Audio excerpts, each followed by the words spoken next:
You finally sat down. 20 minutes later, you stood up just as tired, maybe more, and you decide that rest does not work for you. That is not the problem. Your body never left go mode. You changed chairs and called it a break.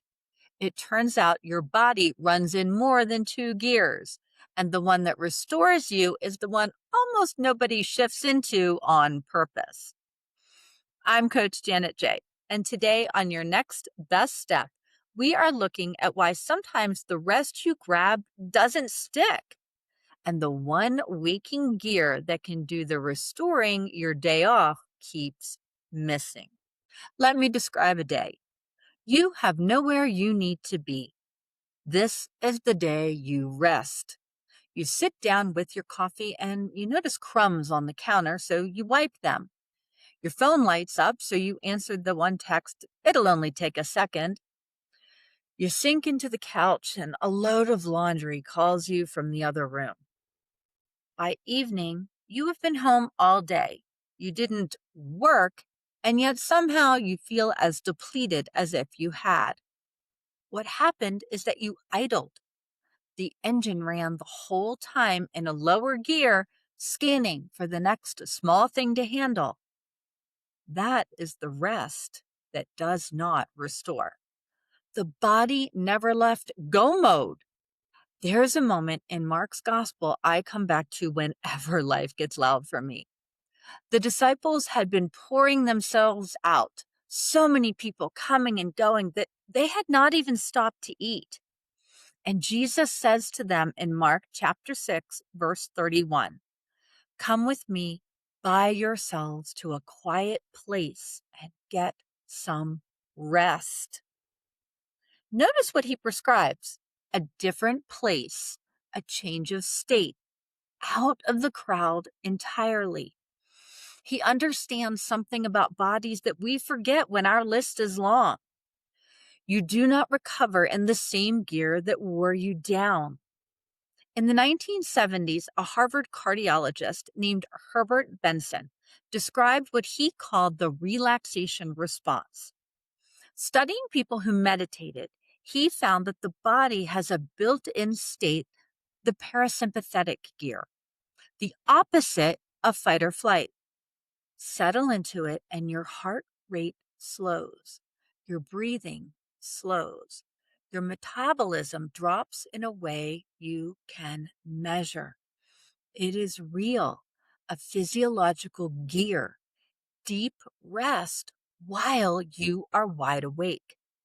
Yet it is not automatic. The body has to be allowed to drop into it on purpose. There's also a memory scientist named Dewar, whose work speaks right to this. Her team had people listen to a short story, then split them in two. One group sat with their eyes closed in a darkened room for about 10 minutes and did nothing. The other group played a spot the difference game for the same 10 minutes. A week later, with no studying in between, the group that had rested recalled significantly more of the story. Same story, same clock. The only difference was a window of waking stillness right after.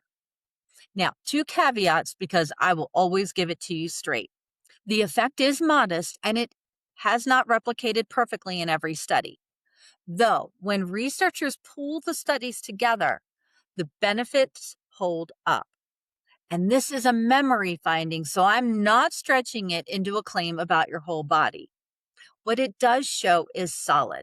The brain keeps working during waking stillness, sorting and storing what the day handled as long as you give it the gap.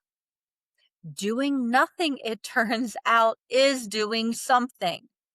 So think back to that rest day. It drained you for one mechanical reason. Your body never shifted into the gear where restoration happens.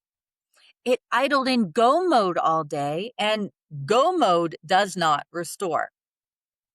Now, that is good news because a gear is something you can shift on purpose. The shift is simpler than willpower.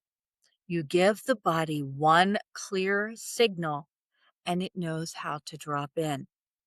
This touches all four pillars the way most things do. Physically, when you drop into that waking rest gear, your heart rate and your breathing ease, and the body moves into repair and restore mode, the work it cannot do while it is bracing. Mentally, that is the window Dewar's research points to, where the brain sorts and settles what the day piled on. Emotionally, the low-grade scanning for the next thing finally goes still, and the edginess settles with it. And spiritually, this is the gear Jesus was pointing the disciples toward.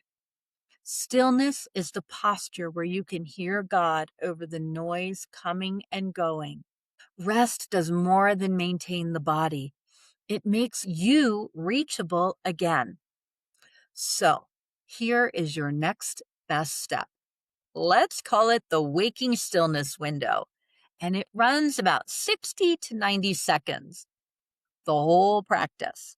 Sit or lie down somewhere where you will not be interrupted and do nothing. That's it. Eyes open or closed, your choice. No problem to solve, no special breathing, no phone in your hand, no slipping off to sleep.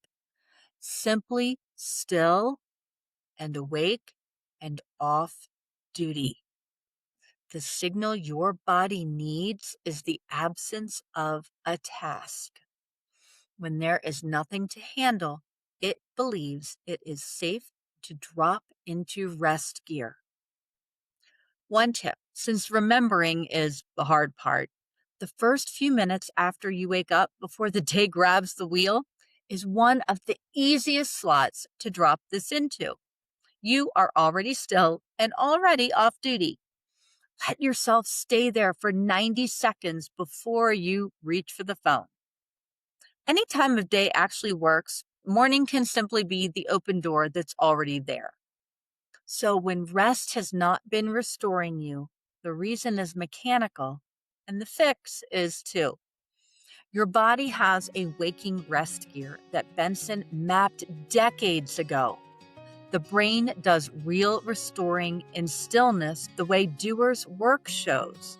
And Jesus named the same truth when he called his friends away to rest for a while.